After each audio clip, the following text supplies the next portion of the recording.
Fighting for the right to end your life.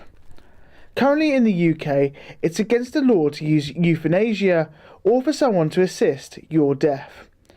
Rachel Wilkinson, who lives in Amesbury near Salisbury, is hoping to change that.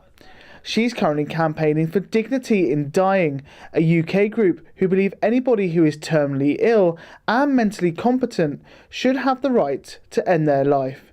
She says it's good to get people talking about it. I'd really like to have climbed Mount Kilimanjaro, but the few organisations I approached, I can't walk, so that was out of the question. So then we're sort of thinking of ideas, but for me it's not just about raising money, it's about starting conversations. And what I found in the last 9 days is even friends of mine have been asking me more and more questions about what the current UK law is, what Dignitas is about. Both euthanasia and assisted suicide are currently illegal in the UK. You could be put in prison for 14 years if you were to help someone end their life.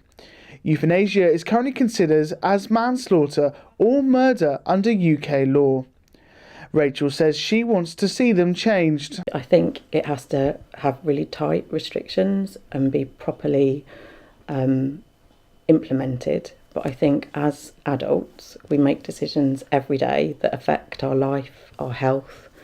But as yet, we can't make how to die part of that decision-making process. As a country, we don't let our animals suffer, and yet we're happy to let our humans suffer, and that just seems wrong. Rachel herself is currently in remission from cancer after contracting the disease when she was 21. Her granddad suffered from lung cancer and died from it.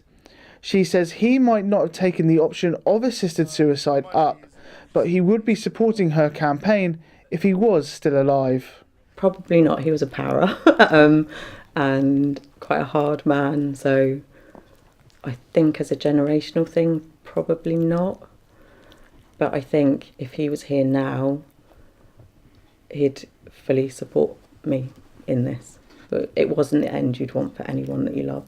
Rachel hasn't celebrated her birthday for more than 10 years, since her husband David died out in Afghanistan in 2007. With her 40th coming up in April, she's decided to assess her life.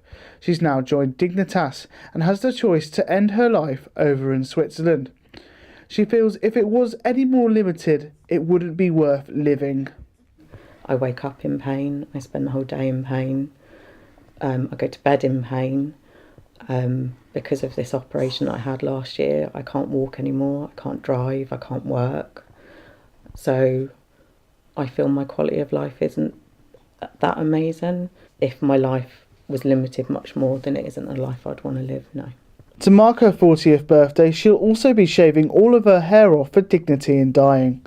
But Rachel says she isn't scared of going bald. In my book of losses, losing my hair is not even mentioned in it. You know, it's a bit of fun. I have a friend that's knitting me hats at the moment to be able to wear afterwards. I'm hoping it will grow back fairly quickly. I'm sure a lot more grey will come through, which will be interesting. But no, it's just a really fun way of getting a message that's a really serious message, but it's putting a bit of fun into it as well. The haircut will be on the 6th of April. Daniel Padwick, That's TV.